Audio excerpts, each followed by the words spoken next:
এই সূরা তেলাওয়াত যারা করবে তাদের অনেক ফাজিলাত। এক নম্বর ফাজিলাত হচ্ছে এই সূরাটা মানিআতুন মিন আযাবিল কবর। এই সূরা যারা তেলাওয়াত করবে তাদের কবরের আযাব হবে না।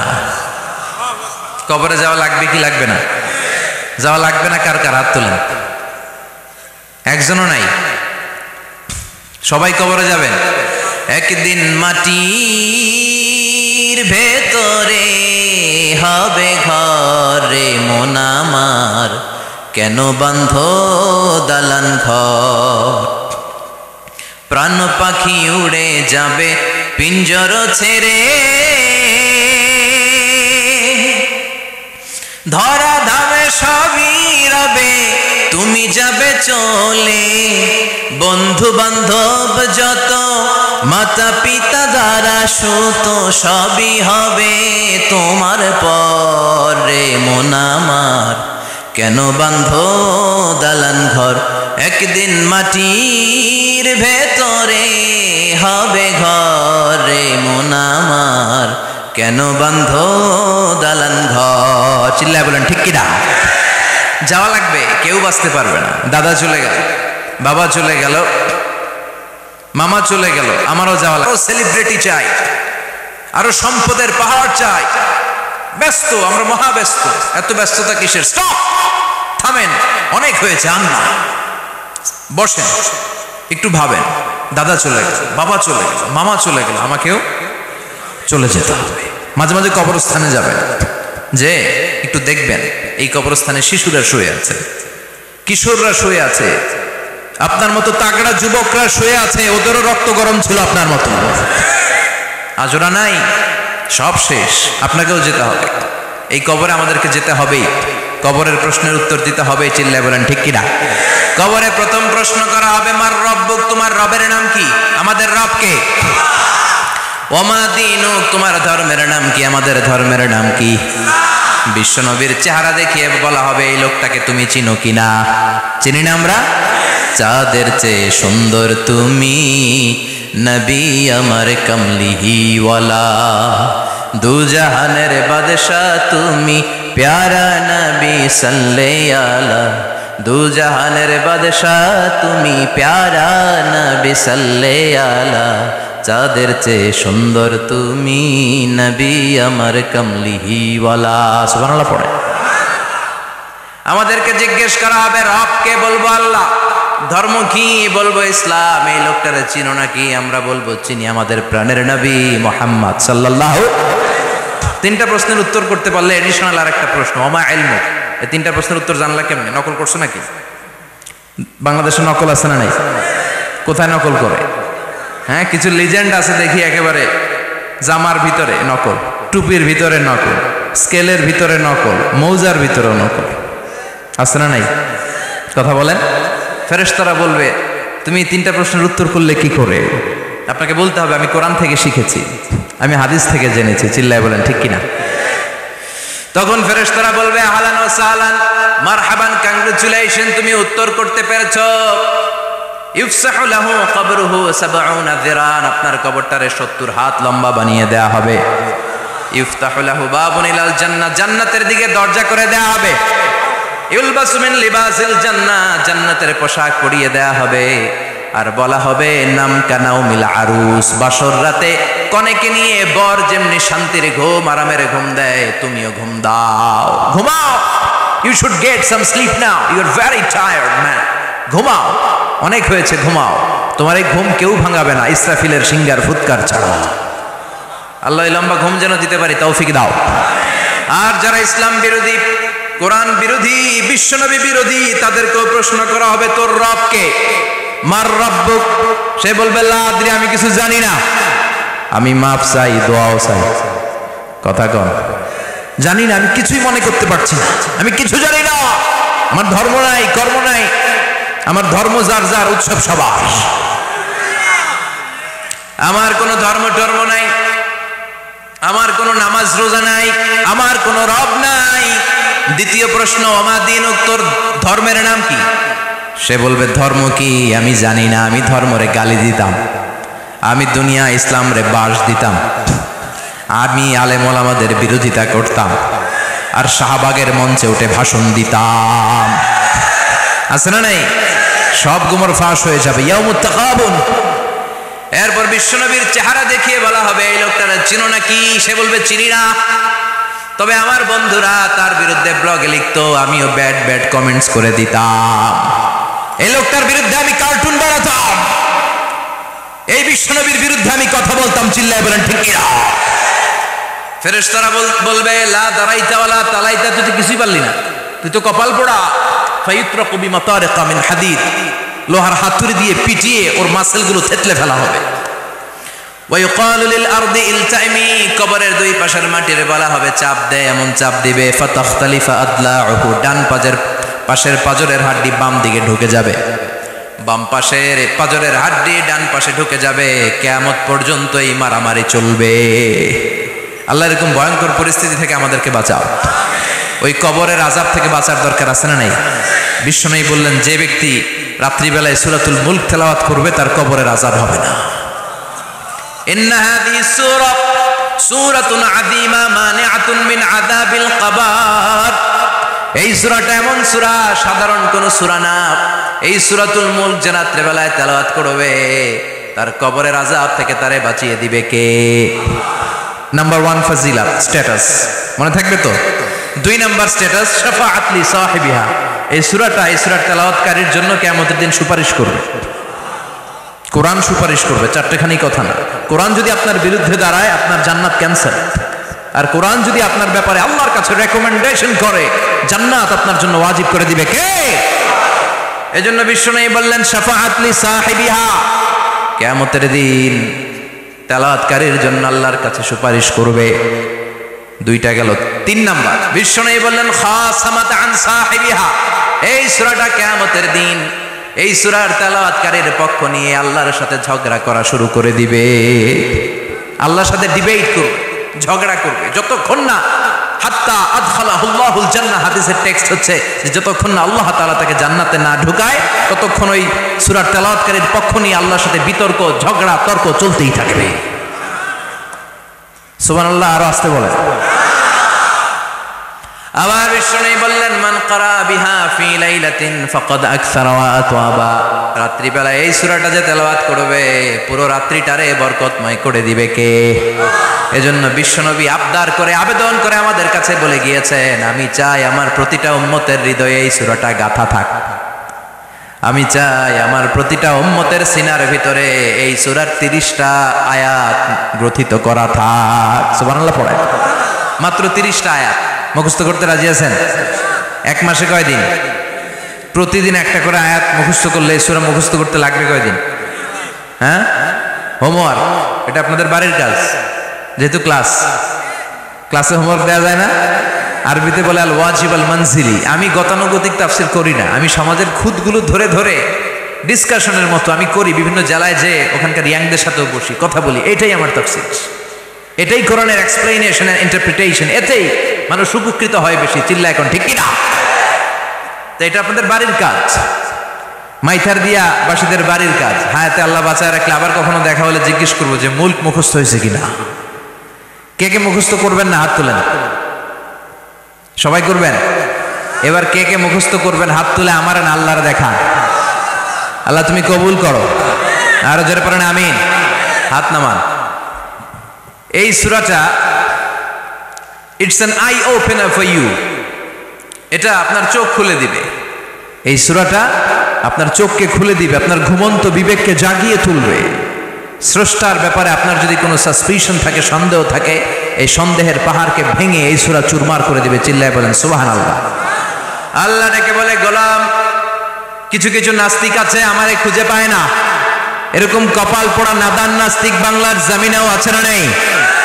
এরা বলে আনসিন ইজ নাথিং, যেটা দেখা যায় না ওইটা মানি না, বলে না? Do you see the air in the atmosphere? বাতাসে, বায়ুমণ্ডলে যে বাতাস ঘুরে বেড়ায় এটাকে তুমি দেখো, তো মানো কেন? Why do you believe on that? Why do you believe on air? বাতাস বিশ্বাস করস কেন? কপাল পোড়া নাস্তিকরা বাতাস মানে না। কথা কন। Do you see the bad headache someone feel in his head and he is shouting? মাথার ব্যথায়, মাইগ্রেনের পেইনে যখন কেউ চিৎকার করে তার মাথার ব্যথা দেখা যায়? আমার এখন প্রচন্ড মাথা ব্যথা যদি হয়, আপনারা দেখতে পাচ্ছেন তো, নাস্তিকরা কি মাইগ্রেনের পেইন বিশ্বাস করে না? মাথা ব্যথা বিশ্বাস করে কি করে না? বাতাস বিশ্বাস করে কি করে না? কয় আনসিন ইজ নাথিং, যেটা দেখি না ওইটা বিশ্বাস করি না, কপাল পোড়া। আল্লাহ ডেকে বলে, গোলাম আমার সৃষ্টির দিকে তাকা, আকাশের দিকে তাকা, বাতাসের দিকে তাকা, সাগরের দিকে তাকা। সাগরের মধ্যে আমি আল্লাহ আছি না নাই? বিশাল বড় বড় পাহাড়ের দিকে তাকা, ঝর্ণার দিকে তাকা, ঝর্ণার মধ্যে আমি আছি না নাই? ঝর্ণা ঝর্ণা ঝর্ণা রে, বলনা বলনা বলনা রে, কার বিরহে পাগল পাড়া তুই, কার মিলনে ফুল ফসলে ভরা রে তোর দুকুল বই, কার মিলনে ফুল ফসলে ভরা রে তোর দুকুল বই। ঝর্ণা ঝর্ণা ঝর্ণা রে, বলনা বলনা বলনা রে, কার বিরহে পাগল পাড়া তুই। সুবহানাল্লাহ পড়ে। ঝর্ণার দিকে তাকাও, সাগরের দিকে নজর করে দেখো, বিশাল পাহাড়ের দিকে নজর করে তাকাও, ওই পাহাড়ের মধ্যে আল্লাহরে খোঁজে বাবা, চিল্লায় বলেন ঠিক কিনা? আল্লাহর আদেশে দেহে ঢুকে, আল্লাহর আদেশে বের হয়ে যায়, ঠিক কিনা? এই যে ছোট্ট বাচ্চাটার দেহের ভিতরে যে রুহু ঢুকলো, কে দিল? 120 দিনের আগে মানব শিশুর দেহের ভিতরে কিন্তু রুহের ফুৎকার হয় না। সহিহ বুখারীর বর্ণনা 40 40 40, 340-এ কত কথা বলেন? প্রথম 40-এ থাকে নুতফা, তারপরের 40-এ হয় আলাকা, তারপরের 40-এ হয় মুদগা, sperm drop, blood clot and then the little flesh. ছোট্ট নাপাক পানি ছিলাম, শুক্রাণু ছিলাম আমরা। কি ছিলাম? শুক্রও ছিলাম না, শুক্রাণু, শুক্রের অণু। এক ফোঁটা শুক্রের মধ্যে 20 কোটি অণু থাকে, ওই 20 কোটির একটা ছিলাম আমি আর আপনি। সুবহানাল্লাহ বাড়িতে গিয়ে বললেন। ডিম্ব আমরা ছিলাম না, আমরা ছিলাম ডিম্বাণু। ডিম্বের এই ডিম্বাণু আর শুক্রাণু দুইটা মিলে আল্লাহ আমাদেরকে বানায় ফেললেন জাইগট, সেখান থেকে এমব্রয়ো, তারপরে আস্তে আস্তে ইনিশিয়াল স্টেজগুলো শেষে একটার পর একটা স্টেজ পার করে তিনি আমাদেরকে বানালেন আলাকা, সেখান থেকে মুদগা। আমাদের দেহের ভেতরে তিনি স্কেলিটন ভরে দিলেন, কঙ্কাল, মাথার স্কাল দিলেন, খুলি দিলেন, নাক কান গলা দিলেন, আমার রেসপিরেটরি সিস্টেম চালু করে দিলেন। কত ছোট ছিলাম আমি, ক্ষুদ্র ছিলাম আমি। ফালয়ানজুরিল ইনসানু মিম্মা খুলিকা, খুলিকা মিম্মাইন দাফিক। মানুষের উচিত তার সৃষ্টি প্রক্রিয়ার দিকে নজর করে তাকানো। বাবার পিঠ থেকে সবেগে নির্গত হওয়া পানি দিয়ে মায়ের পেটে তোমারে ঢুকায় দিল কে? নাপাক পানি থেকে ছোট্ট ব্যাঙ্গাচির মতো ছিলাম, জোকের মতো মায়ের জরায়ুর দেয়ালে লেগেছিলাম। সেখান থেকে বড় করতে করতে আমার রেসপিরেটরি সিস্টেম, আমার হেয়ারিং সিস্টেম, আমার সব সিস্টেমগুলো তিনি আমার দেহের ভিতরে সেট করে দিল। চিল্লায় কোন সুবহানাল্লাহ। 120 দিনের সার্টেন পিরিয়ড শেষে তিনি দেহের ভিতরে রুহের ফুৎকার দিলেন। দেয়া মাত্রই আমার রুহুতে ধপ ধপ ধপ শুরু হয়ে গেছে। ওই যে ধপ ধপ শুরু হয়েছে, আজও থামে নাই। এই ধপ ধপ থামলে বাঁচবেন? দম ফুরাইলে আমরা ঠুস হয়ে যাবো, ঠিক কিনা? হায় রে মানুষ রঙিন ফানুষ, দম ফুরাইলে তবু তো ভাই কারোরই নাই একটুখানি। হায় রে মানুষ রঙিন ফানুষ, রঙিন ফানুষ, হায় রে মানুষ। সুবহানাল্লাহ বলেন। সে আল্লাহ বললেন, গোলাম জীবন আর মরণের মাঝখানে আমি তৈরি করেছি রুহু। পৃথিবীর বিজ্ঞানীরা সব বানাতে পারে, কম্পিউটার বানাতে পারে, প্লেন বানাতে পারে, হেলিকপ্টার বানাতে পারে, রকেট বানাতে পারে, কিন্তু গোটা বিশ্বের সব বিজ্ঞানীরা মিলে কি রুহু বানাতে পারে নাকি? কথা বলেন। গত বছর সোফিয়া নামে একটা রোবট আসছিল না? কথা কন। ওটা মাথা উঁচু করে নিচু করে কথা বলতে চায়, মানুষের মতো হতে চায়। আসলে কি মানুষ? ওটার মধ্যে কি রুহু আছে? রুহু বানাইতে পারবে কেউ? এই রুহু নিয়ে যে কত গবেষণা, মুমূর্ষ রোগীদের উপর গবেষণা চালিয়েছে অনেক। বুলেট প্রুফ গ্লাসের ভিতরে মুমূর্ষ রোগীকে রেখে রেখে তারা চেক করতে চেয়েছে আমেরিকান বিজ্ঞানীরা যে রুহু কোন দিক দিয়ে বের হয়। তারা ওজন করে দেখে, মানুষ মরে গেলে কোন লাশের ওজন বেড়ে যায়, কোন লাশের ওজন কমে যায়। যেটাতে কমে গেছে 2-1 কেজি কমে যায়, তার অবাক। কিরা আগে ছিল 80 কেজি, এখন হচ্ছে 78 কেজি, তার মানে 2 কেজি নাই। এটাই রুহু। এটাই কি? এটা হচ্ছে গবেষণার ধাপ। অনেকগুলো মডিউল তারা আনে, অনেক মুমূর্ষ রোগীকে গ্লাস ফিটিং করা, ইন্টেন্সিভ কেয়ারে রেখে তারা অবজার্ভ করে, আর অক্সিজেন মাস্ক খুলে দিয়ে তারা দেখে যে লোকটা ছটফট করে কিভাবে মরে। মরার আগে ওজন মাপ ছিল 80 কেজি, মরে গেছে পরে আবার ওজন দিয়ে দেখে 78 কেজি। কমছে কয় কেজি? বিজ্ঞানে কে পাইছে? সবাই কই কি পাইছে? কয় রুহু। কই পাইলেন? আগে 80, এখন 78, 2 কেজি। রুহুর ওজন কয় কেজি? তো বিজ্ঞানীদের সিস্টেম হচ্ছে যে কোনো একটা বিষয়ের উপর গবেষণা চালালে তার পূর্ণাঙ্গ ডিসিশনে পৌঁছতে পারে না। They couldn't jump to the final conclusion just on one module, based on one module, they cannot do it. তাদের অনেকগুলো মডিউল আনতে হবে। তারা আবার নমুনা আনলো আরেকটা মুমূর্ষু রোগী, অক্সিজেন চেম্বার লাগানো, মাস্ক লাগানো, এটা খুলে ফেললে মরে যাবে। বুলেট প্রুফ করা গ্লাসের ভিতরে ঢুকিয়ে এটার ওজন মাপ, এটার ওজন 60 কেজি। এবার মাস্ক খোল, মাস্ক খুলছে ছটফট ছটফট করে, এটা শেষ। এবার মাপ দেখ, এবার মাইপা দেয়া গেছে 63 কেজি। কয় কেজি বাড়ছে? এক একটার এক এক সিস্টেম হইতেছে, কোনোটা কমে, কোনোটা বাড়ে, কোনোটা কিচ্ছু হয় না। সবাই কয় তাইলে আপনি রুহু পাইলেন কই? আগেরটা কম ছিল, মনে করছিলেন 2 কেজি কমছে, ওইটাই রুহু এখন 3 কেজি বাইরে গেছে, মিলাইবেন কি দিয়া? কথা কন। আল্লাহ ডেকে বলে, গোলাম কিয়ামত পর্যন্ত একটার পর একটা মুমূর্ষু রোগীকে বুলেট প্রুফ গ্লাসের ভেতরে ঢুকাতে পারবি, গবেষণা করতে পারবি, মাগার রুহু খুঁজে পাবি না। চিল্লায় বলেন ঠিক কি না? কারণ এই রুহুর মালিক কে? সে আল্লাহ বললেন, আল্লাযী খালাকাল মাউতা ওয়াল হায়াতা লিয়াবলুয়াকুম আইয়ুকুম আহসানু আমালা। জীবন আর মৃত্যু বানালাম তোমাদেরকে পরীক্ষা করার জন্য। পরীক্ষা আছে না নাই? গোটা দুনিয়াটাই পরীক্ষা। আল্লাহ যারে পছন্দ করে বেশি তার পরীক্ষাও। আসাদুন নাসি বালাআন আল আম্বিয়া। এই পৃথিবীতে আল্লাহ সবচেয়ে বেশি বালা মুসিবত দিয়ে পরীক্ষা করেছেন নবীদের। কারণ নবীরা আল্লাহর কাছে কম প্রিয় না বেশি প্রিয়? যেহেতু প্রিয় বেশি, পরীক্ষা। এজন্য মুমিনের উপর যদি পরীক্ষা আসে, মুমিনের উপর যদি অত্যাচার আসে, মুমিনের উপর যদি ধৈর্যের পরীক্ষা আসে, জেল জরিমানা আসে, মুমিন ওইটারে ভয় পায় না। মুমিন ভয় পায় একজনকে। চিল্লায় বলেন তিনি কে? কারণ আল্লাহর ঘোষণা, ওয়ালা তাহিনু ওয়ালা তাহজানু। ঘোষণাটা কার? ভয় নাই, তোদের চিন্তা নাই। আনতুমুল আ'লাউনা ইন কুনতুম মুমিনিন। তোমরাই বিজয়ী হবা যদি মুমিন হও, যদি মুমিন হও। এজন্য ধৈর্যের পরীক্ষা দিতে হবে, আল্লাহর উপর তাওয়াক্কুল করতে হবে, অত্যাচার আর জুলুম আল্লাহর নামে সহ্য করে যেতে হবে। চিল্লায় বলেন ঠিক কি না? কারণ মুসলিমের সাথে আল্লাহ থাকে। মুসলিমের বদদুয়াকে বিশ্বনবী ভয় করতে বলেছেন। কারণ মুসলিমের বদদুয়ার মাঝে আর আল্লাহর মাঝে পর্দা থাকে। যারা দুনিয়ার বুকে জুলুম করে তাদেরকে ক্ষমতার মসনদ থেকে নামিয়ে দেয় কে? আর যারা মজলুম হয়, যাদের রক্ত দিয়ে জমিন ভেজে, তাদেরকে জমিনের ক্ষমতা দিয়ে দেয় কে? আর যারা রক্ত ঝরায়, ইতিহাস বলে তারা শেষ পর্যন্ত প্রাণ আর জান নিয়ে পালাবার জায়গাটা পায় না। চিল্লায় বলেন ঠিক কি না? এজন্য মুমিন খুব ভালো করে জানে, রাত্রি যত গভীর হয়, সুবহে সাদিকের সময় কাছে আসতে থাকে।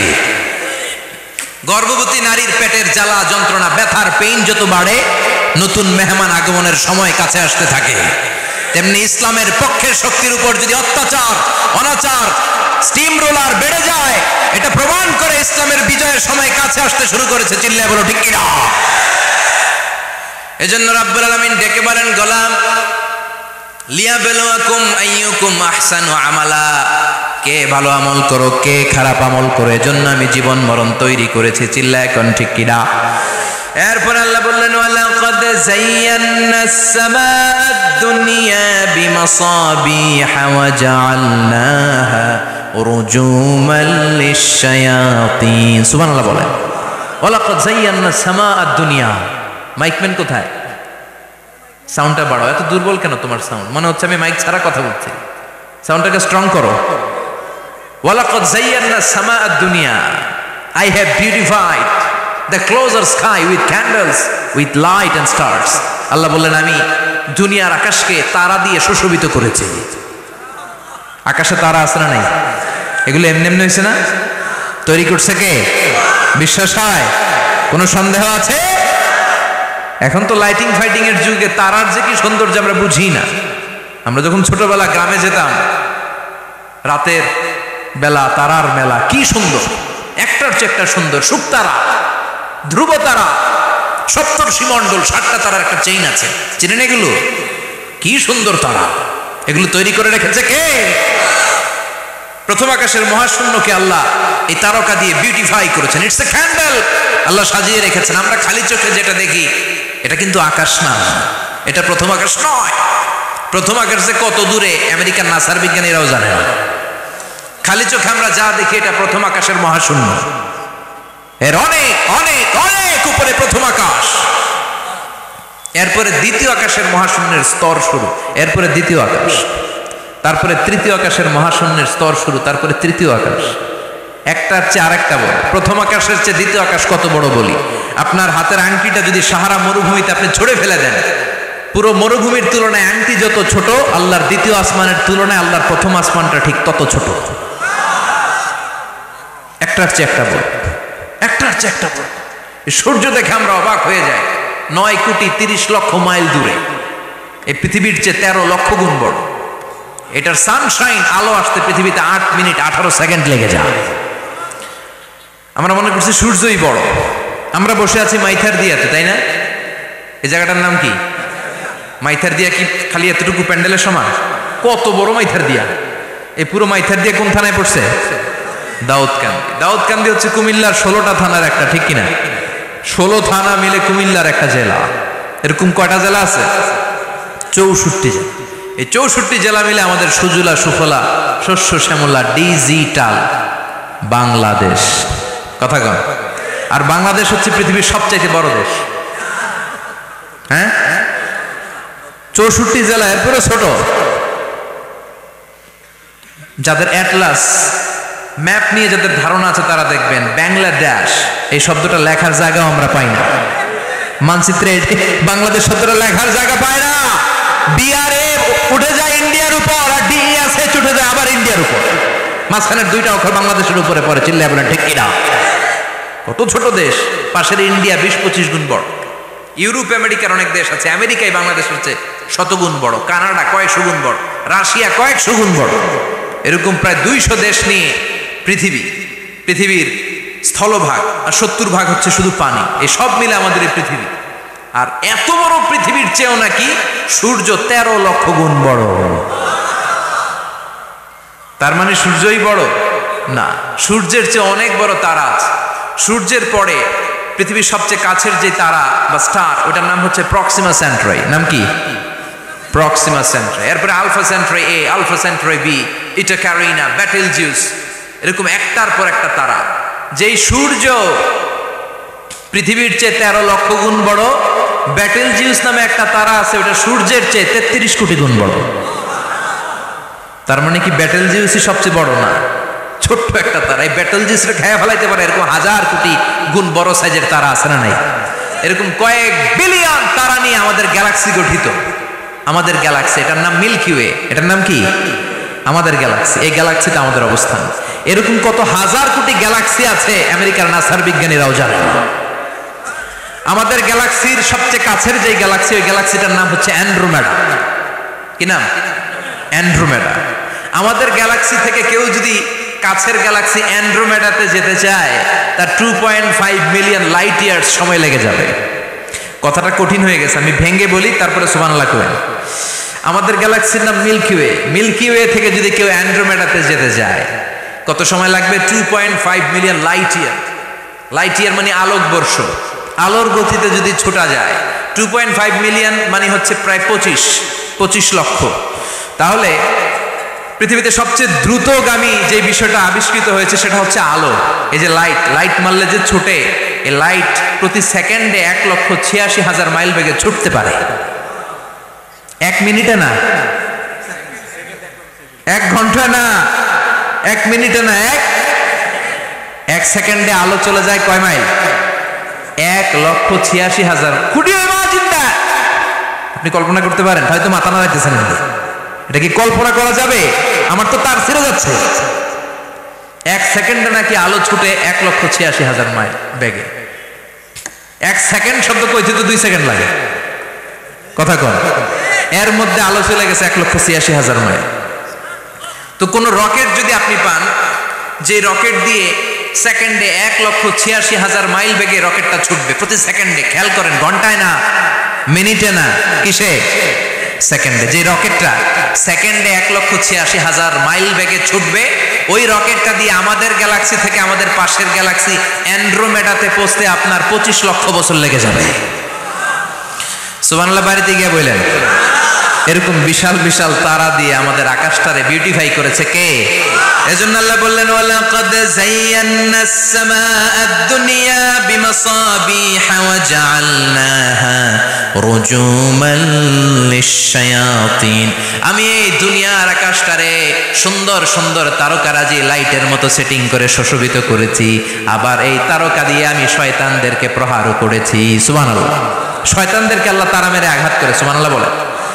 এরপরে এই সূরার প্রথম রুকুর শেষে আল্লাহ বললেন ওয়াসিররু কাওলাকুম আও ইজহারু বিহি ইন্নাহু আলিমুম বিযাতিস সুদূর আলা ইয়ালামু মান খালাকা ওয়া হুয়াল লাতীফুল খাবীর। আল্লাহ বললেন ওয়াসিররু কাওলাকুম, তোমরা যদি গোপনে কথা বলো, আও ইজহারু বিহি, কিংবা স্পষ্ট করে বলো, সব শুনে কে? আপনি যেমনি বলেন শুনবে কে? বলেনই নাই, শুধু মনে মনে ভাবছেন, শুনবে কে? সুবহানাল্লাহ কইবেন না? সাত আকাশের উপরে, আরশের উপরে তার অবস্থান, সাত জমিনের নিচে কোনো গোপনতম প্রকোষ্ঠে, কোনো ছোট্ট বাক্সের ভেতরে যদি কোনো পিঁপড়া, পিপিলিকা নীরবে হেঁটে যায়, আল্লাহ বলে আমি ওই পিঁপড়ার হেঁটে চলার পায়ের আওয়াজটাও শুনতে পাই। এজন্য কেউ যেটা শোনে না, শুনে কে?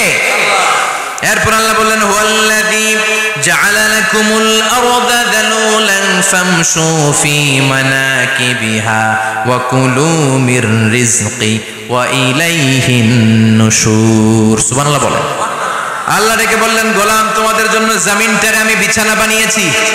আল্লাযী জাআলা লাকুমুল আরদা ফিরাশা, জমিনটারে বিছানা বানিয়েছে কে? এই বিছানার মতো সমতল জমিন দিয়ে তোমরা হেঁটে বেড়াও, চলে বেড়াও, হেলে দুলে পড়ার সুযোগ নাই, ঠিক কিনা? এই যে মাইথার দিয়ার আজকের যে ময়দান, এটা যদি বিছানার মতো সমান না হইতো বসতে পারতেন? কথা কন। এই ময়দানের প্যান্ডেলের এদিক দিয়ে উঁচা, এদিক দিয়ে গর্ত, এদিক দিয়ে নিচা, এদিক দিয়ে খাড়া, কেমন হইতো? কথা কন। কেউ আমার দেখতো, কেউ দেখতো না, কেউ দাঁড়াইয়া, কেউ বৈশা, আছে না নাই? কিন্তু জমিনটারে সমতল বানালো কে? আপনি যদি বিমান থেকে যদি আপনি দেখেন, বিমানের গ্লাস দিয়ে, জানলা দিয়ে যদি আপনি নিচের দিকে তাকান, আপনি দেখবেন মনে হবে পুরো জমিনটাকে আল্লাহ সবুজ কার্পেট দিয়ে কার্পেটিং করে রেখেছে। এই সৌন্দর্য দিয়েছে কে? আবার রব্বুল আলামিন বলেন জমিনটারে সমান দেখে, কার্পেটিং দেখে মনে করো না তোমরা বেঁচে গিয়েছো। আমার দেয়া বিধান আমার জমিনে যদি কায়েম করতে না পারো, এই কার্পেটিং করা জমিনের ভেতরে আযাব আছে না নাই? এই পুরো জমিনের ভেতরে আছে আগুন আর আগুন। আগ্নেয়গিরির অগ্নুৎপাত, জ্বালামুখে বিস্ফোরণ করে দিয়ে গোটা বিশ্বটারে মুহূর্তে মেসাকার করে দিতে পারে কে?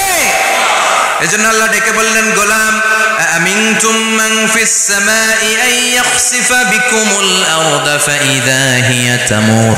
তোমরা কি ভেবেছো নাকি বেঁচে যাবা? আমি চাইলেই পুরো জমিনটারে কাঁপিয়ে দিতে পারি। আন ইয়াখসিফা বিকুমুল আরদ, খাসাফ মানে ল্যান্ডস্লাইড। খাসাফ মানে কি? ল্যান্ডস্লাইড, ভূমিধস, ভূকম্পন, আর্থকোয়েক, আছে না নাই? বাংলাদেশে তো ভূমিকম্প হয় না, না? টের পাইছেন? মাঝে মাঝে মাঝরাতে হয় না? 3টার দিকে নিজেই দৌড় দিব না বাচ্চারা লইয়া দৌড় দিব, লুঙ্গি পইরা দৌড় দিব না লুঙ্গি ছাড়া দৌড়াবো, কথা কর। এই ভূমিকম্প আছে না নাই?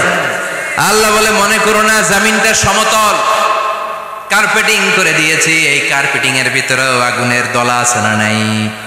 আবার আল্লাহ বললেন আমিনতুম মান ফিস সামাই আন ইউরসিলা আলাইকুম হাসিবা। নিচে যেমনি কার্পেটিং করা জমিনের ভেতরে অগ্নুৎপাত রেখে দিয়েছি, মাথার উপর থেকে আযাব দেওয়ার সুযোগ আছে না নাই? চাইলে আল্লাহ অগ্নি বৃষ্টি দিতে পারে, আগুন বৃষ্টি দিতে পারে, ঠান্ডার বজ্রপাত দিতে পারে। আপনারা লূত আলাইহিস সালামের কওমের নাম শুনেছেন? তারা হোমোসেক্সুয়ালিটি, সমকামিতা করত। ফলে আল্লাহ তাআলা বিশাল এক চিৎকার মেরে সাইয়েদনা জিবরাইলের মাধ্যমে পুরো জমিনটারে শেষ করে দিলেন। ফাজআলনা আলিয়াহা সাফিলাহা ওয়া আমতারনা আলাইহিম হিজারাতাম মিন সিজিল। তাদের অপকর্মের কারণে জর্ডানের ওই এলাকাটাকে আল্লাহ বললেন জিবরাইল এলাকাটারে হাতে তুলে নে, আকাশের উপরে তুলে পুরো এলাকা সহ মানুষ সহ জমিনের মধ্যে গেড়ে দে। জমিনের নিচের মাটি উপরে নিয়ে গেল কে? উপরের মাটি নিচে নিয়ে গেল কে? পুরো জায়গাটা এখন ডেড সি হয়ে গেছে। কি সি? ডেড সি নাম শুনেন নাই বোধহয়? আজকে শুনে রাখেন, এটারে বলে মৃত সাগর। এটা গজবের জায়গা, ওখানে মানুষও ডুবে না। লবণের ডেনসিটি, সল্টের ডেনসিটি এত হাই, এই পানির মধ্যে এত গজব, এর মধ্যে কোনো মাছ জন্মায় না, চিংড়ি জন্মায় না, কাঁকড়া জন্মায় না, ব্যাং হয় না, শ্যাওলা হয় না, কিচ্ছু বাঁচে না। এটা গজবের জায়গা, চিল্লায় বলেন ঠিক কিনা? যে আল্লাহ জর্ডানের এলাকাটারে ধ্বংস করে দিল, ওই আল্লাহ আজও আছে না নাই? এই জন্য নিজ দিয়ে তিনি যেমনি আযাব দিতে পারেন, ভূমিকম্প দিতে পারেন, জলোচ্ছ্বাস দিতে পারেন, উপর থেকে তিনি শিলাবৃষ্টি দিতে পারেন কি পারেন না? মাইথার দিয়ে কখনো শিলাবৃষ্টি হয়েছিল? হ্যাঁ, ফসল ক্ষেত শেষ করে দেয় না? ছাগল টাগলও মরে যায়। ছাগল যদি ইয়েতে থাকে ক্ষেতের মধ্যে, বড় শিলা মাথায় পড়লে শেষ, মানুষও শেষ, টিনের চালও শেষ। কথা কন। এরপরে আল্লাহ যদি উল্কা বৃষ্টি পাঠায়, উল্কা যদি পড়ে, কই যাবেন? কোথায় যাবেন আপনি? উল্কা চিনেন? মহাশূন্যে বিশাল পাথরের খণ্ড ঘর্ষণ খেয়ে পৃথিবীর ভেতরে ঢুকে যায়। এই পৃথিবীতে সবচেয়ে বড় উল্কাপিণ্ড পড়েছে সাউথ আফ্রিকাতে। সাউথ আফ্রিকার একটা সিটি আছে, হোবা সিটি। এই হোবা শহরে 60 মেট্রিক টন ওজনের একটা উল্কা পড়েছিল, যেখানে পড়েছে পুরো জায়গাটা বিশাল খাদ হয়ে গিয়েছে। এরকম একটা উল্কা যদি এখানে পড়ে আজকে, বাঁচার উপায় আছে? যে বিল্ডিং এ আমরা থাকি, রাত্রেবেলায় ঘুমাই আর ধুম্মা চলে ধুম দেখি রাতে, ওই বিল্ডিং এ যদি একটা পড়ে, কথা কন, ডান্স ক্লাব গুলার উপর যদি পড়ে, পতিতালয় যেগুলো আছে ওগুলা যদি পড়ে, যেই হোটেল গুলার মধ্যে আকাম কুকাম হয় ওইটার উপর যদি পড়ে, নাকি আল্লাহর এখন দেওয়ার ক্ষমতা নাই? কথা কন। তার মানে বেঁচে গেছো, পার পেয়ে গেছো মনে করো না, নিজ দিয়েও আযাব আছে, উপর দিয়েও আযাব আছে। চিল্লায় বলেন ঠিক কিনা? এজন্য ভয় পেতে হবে একজন সত্তাকে, তিনি কে? সব ক্ষমতার মালিককে। এরপর আল্লাহ বললেন, আওয়ালাম ইয়ারাউ ইলা আত-তায়রি ফাওকাহুম সাফাতিন ওয়া ইয়াকবিদনা মা ইউমসিকুহুন্না ইল্লা রাহমান ইন্নাহু বিকুল্লি শাইইন বাসীর। সুবহানাল্লাহ বলেন। আল্লাহ বলেন, তোরা নাস্তিক হস কেমন করে? মানুষ নাস্তিক হয় কেমন করে? মানুষ কি মুক্ত বিহঙ্গের দিকে নজর করে তাকায় না? আকাশে মুক্ত বিহঙ্গ নাই? বিহঙ্গ বুঝছেন তো? পাখি। পাখির কথা কোরআনে বলল কে? সুবহানাল্লাহ কইবেন না? ওয়া আরসালা আলাইহিম তায়রান আবাবিল। আবার কাবা ভাঙতে এলে পাঠাওয়া বাবিল। দাও খোদা দাও আমায় আবার উমর দরজ দিল। দাও খোদা দাও আমায় আবার উমর দরজ দিল। সুবহানাল্লাহ পড়েন। এই যে আল্লাহ বললেন ওয়া আরসালা আলাইহিম, তারপর তায়রান আবাবিল, তায়ের মানে পাখি, তায়ের মানে কি? আবার জান্নাতে যারা যাবে তাদেরকে পাখির ভুনাগোশত খাওয়াবে কে? জান্নাতে যাওয়ার সাথে সাথে প্রথমে আল্লাহ আপনাদেরকে মেহমানদারি করবে মাছের কলিজা দিয়ে। খাইবেন? মাছের কলিজার কথা শুনে জিহ্বায় পানি আসছে নাকি? আউয়ালু তাআমিন ইয়াকুলুহু আহলুল জান্নাতি ফাজিয়াদাতু কাবিদিল হুদ। প্রথমে মাছের কলিজা, এরপরে পাখির ভুনাগোশত। তার মানে পাখির কথা কোরআনে আছে না নাই? আবার সাইয়েদনা সুলাইমান আলাইহিস সালামের একটা পাখি ছিল, ওইটার নাম কি ছিল? হুদহুদ পাখি। মাথার উপর দিয়ে চলতো, আর ওইটার চোখে জুমিং পাওয়ার আল্লাহ এত বেশি দিয়েছিল, এটা জামিনে নজর করলে বুঝতে পারতো কয় হাজার ফিট নিচে পানি আছে, পানিটা মিষ্টি না লবণাক্ত না কেমন, দেখে দেখে মুহূর্তের মধ্যে সাইয়েদনা সুলাইমানের কাছে সব তথ্য সরবরাহ করে দিত। কোন সুবহানাল্লাহ। এজন্য আল্লাহ বললেন, নাস্তিকগুলো কি পাখির দিকে তাকায় না? এই পাখির দিকে তাকালে পাখির রব আল্লাহরে খুঁজে পাওয়া যায়। পাখির দিকে তাকালে, মুক্ত বিহঙ্গের দিকে তাকালে কেমন করে পাখিগুলো উড়ে যায়। এই পাখিগুলো আকাশে ধরে রাখে কে? মা ইউমসিকুহুন্না ইল্লা রাহমান। ওই রহমান ছাড়া কেউ পাখিগুলোর শূন্যে ধরে রাখতে পারে না। কত শত আয়াতে যে আল্লাহ পাখির কথা বলেছেন হিসাব নাই। কত ধরনের পাখি যে আল্লাহ বানিয়েছেন কোনো হিসাব নাই। আপনারা ঘরে জিওগ্রাফিক্যাল চ্যানেলগুলো দেখেন? হ্যাঁ, না জি বাংলা দেখেন? স্টার জলসা, কিরণমালা, কি দেখেন? জিওগ্রাফিক্যাল চ্যানেল দেখবেন। ওখানে দেখবেন একটা পাখি আল্লাহ তৈরি করেছে, পৃথিবীর সবচেয়ে ছোট পাখি, নাম হলো হামিং বার্ড। কি নাম? The smallest bird ever in the world. সবচেয়ে ছোট। এটা প্রাপ্তবয়স্কে 3 থেকে 5 ইঞ্চি লম্বা হয়। এটার পূর্ণ যৌবন, এটা লম্বা কতদূর? 3 থেকে 5 ইঞ্চি। এটা প্রতি সেকেন্ডে ডানা ঝাপটাতে পারে 80 বার। কয়বার? আমাদের ডানা আছে না 2টা। আপনি আপনার ডানা 1 সেকেন্ডে কয়বার ঝাপটাতে পারবেন? হ্যাঁ, আমি ঝাপটাইলাম, কয়টা হয়েছে 1 সেকেন্ডে?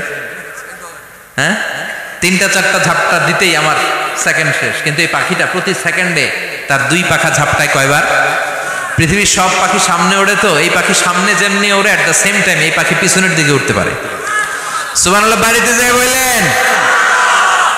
ইউরোপের আল্পস পর্বতমালায় গুগল করবেন যে আজকে গুগলে লিখবেন যে আলপিন সুইফট একটা পাখি আছে। এই পাখিটা একবার যখন শূন্যে উড়াল দেয়, উড়ন্ত অবস্থায় এটা আকাশে 6 মাস থাকতে পারে। আকাশের মেঘের আপ থেকে পানি খায়, শূন্যে ভেসে বেড়ানো পোকামাকড় ধরে খেয়ে বেঁচে থাকে।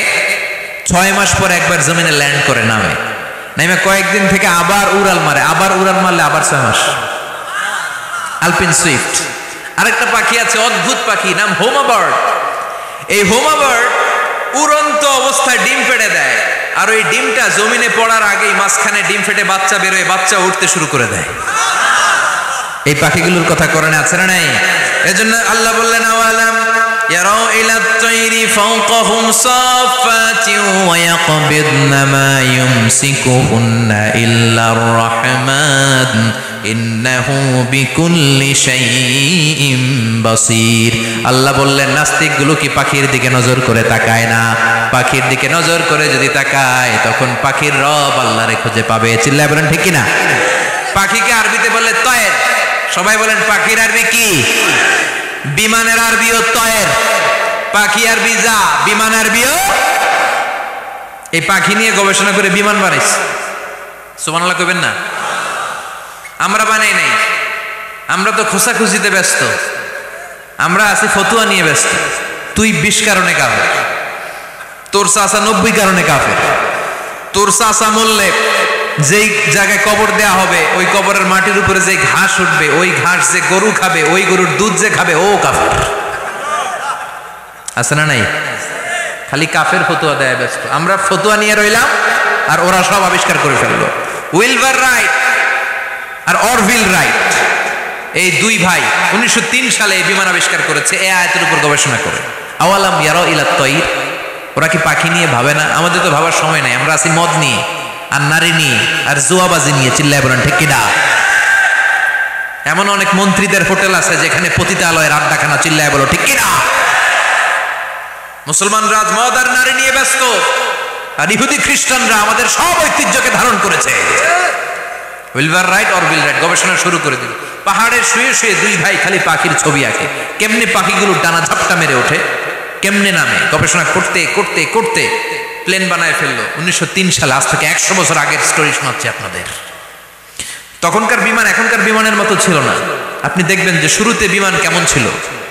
শুরুতে ভাঙ্গাচুরা দুইটা পাখা নিয়ে একটু উড়ে আবার ধপাস করে পড়ে, কিন্তু আশা হারায় নাই, আবার উড়ে ধপাস করে পড়ে। আমেরিকাতে সুবিধা করতে পারেনি। ফ্রান্সের এক কিং তাদেরকে ডোনেট করেছে বিপুল অঙ্কের টাকা দিয়ে। তারা প্রথম ফ্রান্সের একটা শহর থেকে আরেকটা শহরে পৃথিবীর প্রথম প্যাসেঞ্জার প্লেন নিরাপদে ল্যান্ড করেছে। মানুষের উড়ার স্বপ্ন সফল হতে শুরু করলো। এখন বিভিন্ন ধরনের বিমান একটার পর একটা শুরু হয়েছে। এই পৃথিবীর সবচাইতে দ্রুতগামী যে বিমানটা আগে ছিল নাম ছিল কনকর্ড, যাত্রীবাহী বিমান। এটার পরে এখন একটা বাইরে হচ্ছে বোম সুপারসনিক। কি নাম? Bomb supersonic. এত স্পিডে চলে, এই মাত্র দেখলেন এদিকে এয়ারপোর্ট দেখবেন নাই, ওই দিকে। সুবহানাল্লাহ পড়ে।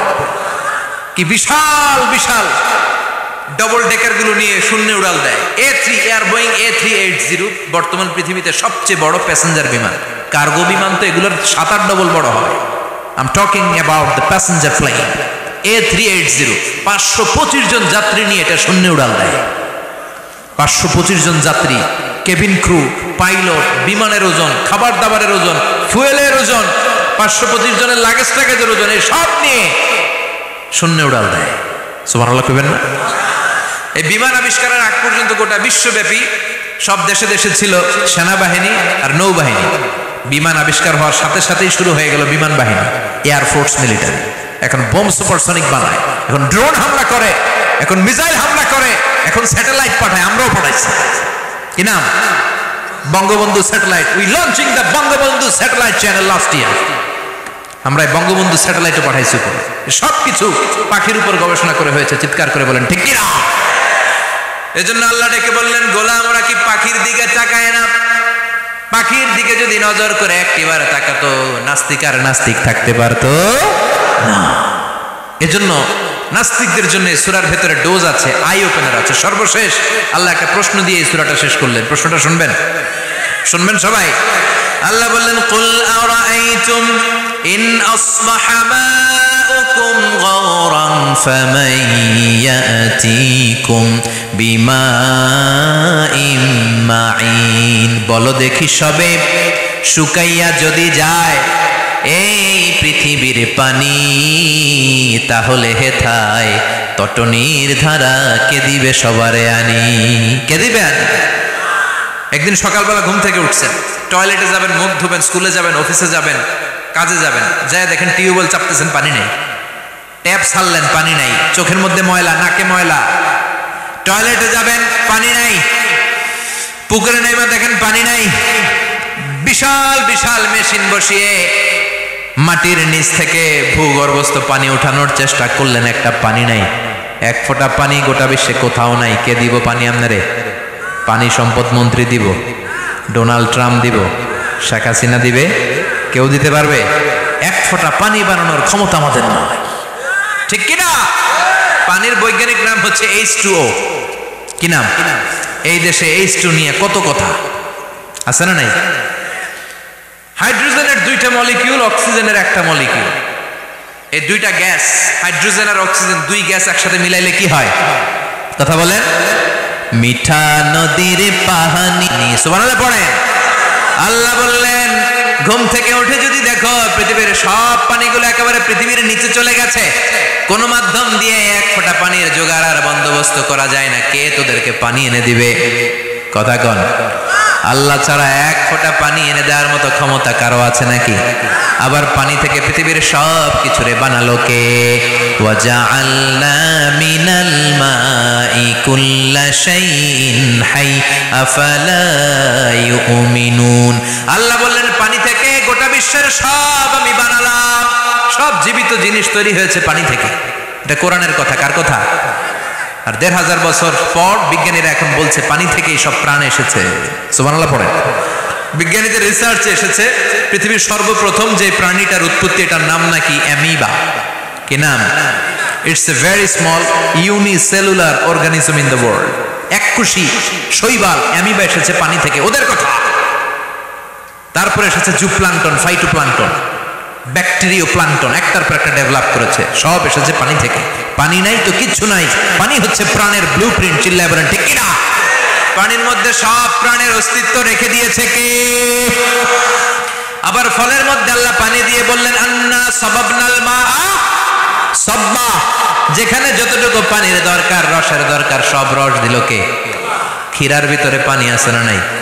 কলার ভিতরে, আপেলের ভিতরে, তরমুজ, তরমুজ তো পুরাই পানি। কথা গণ। ডাবের ভিতরে কে দিল? নাকি আমনে বানাইছেন? কেউ বানাতে পারে? এই পানিগুলো দিল কে? আবার আল্লাহ বললেন মারাজাল বাহরাইনি ইয়ালতাকিয়ানি বাইনাহুমা বারযাখুন লা ইয়াবগিয়ান ফাবিআইয়ি আলাই রাব্বিকুমা তুকাযযিবান। দুই দিকে সাগর বয়ে যায়, একদিকে এলো না পানি, একদিকে মিঠা পানি, একসাথে সাগরটা বয়ে যায়, কিন্তু মাঝখানে এমন ব্লকেজ, একটার পানি আর একটার সাথে মিশে না, আটকায় রাখলো কে? দেখছেন আপনারা কোথাও এটা? কই দেখছিলেন? গোয়ালন্দ, বুড়িগঙ্গার এখানে একসাথে পানি বয়ে যায়। এই জায়গায় পানি, এই জায়গায় পানি মিলে না,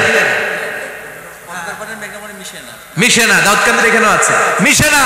এর কারণ এই পাশের পানি, এটা ডেনসিটি হাই, বেশি ঘন, এটা ডেনসিটি লো, এটা পাতলা। এটা টেম্পারেচার হাই, এটা টেম্পারেচার কম। এটা লবণ বেশি, এটা লবণ কম। দুইটা দুই পানি একসাথে বয়ে যায়, একটার সাথে আরেকটা মিশে না। এই কারিগরটা কে? চিল্লায় বলতে হবে কে? সেজন্য আল্লাহ বললেন গোলাম পানি দিয়ে আমি বানালাম, পানি ছাড়া বাঁচবি না। এজন্য সব জায়গায় পানির ব্যবস্থা করে দিয়েছে কে? আবার বেশি পানি হলেও মরার ব্যবস্থা আছে না নাই? সাইয়েদনা নূহ আলাইহিস সালামের কওমকে বন্যা দিয়ে ধ্বংস করেছে কে? এজন্য পানি চাইবো কার কাছে? কথা কন। আল্লাহ মেঘ দে পানি দে ছায়া দে রে তুই, আল্লাহ মেঘ দে। সবাই পড়েন না? আল্লাহ মেঘ দে পানি দে ছায়া দে রে তুই, আল্লাহ মেঘ দে। দেয়ার মালিক একজন, তিনি কে? চাইতে হবে কার কাছে? সব ক্ষমতার মালিক কে? নাকি আমরা? আমরা ক্ষমতার মালিক। আর জীবনে কোনোদিন বলবেন মানুষ সকল ক্ষমতার উৎস, এই কথা কোনোদিন বলা যাবে? সকল ক্ষমতার একচ্ছত্র নিরঙ্কুশ মালিকানা একজনের, চিৎকার করে বলতে হবে তিনি কে? বিপদে আপদে সবসময় আমরা তার কাছে চাই, তার কাছে ফিরবো। আল্লাহ আমাদের সবাইকে কথাগুলো বুঝার আমল করার তৌফিক দান করুন। আরো জোরে পড়েন আমিন। দোয়া করে দিব। যতগুলো কথা বললাম কোরআন সুন্নাহর আলোকে বলেছি, বানিয়ে কিছু বলি নাই। তারপরেও আমার মনের অজান্তে কোনো মিস ইনফরমেশন যদি আমার মুখ ফসকে বেরিয়ে যায়, সেগুলো যেন আল্লাহ তাআলা আপনাদের স্মৃতিপট থেকে মুছে দেয়। পড়েন আমিন। সত্য সুন্দর হকের পক্ষে যা বললাম তার সব যেন আল্লাহ আমাদের সবাইকে আমলের তৌফিক দান করে। আমরা পড়ি আমিন।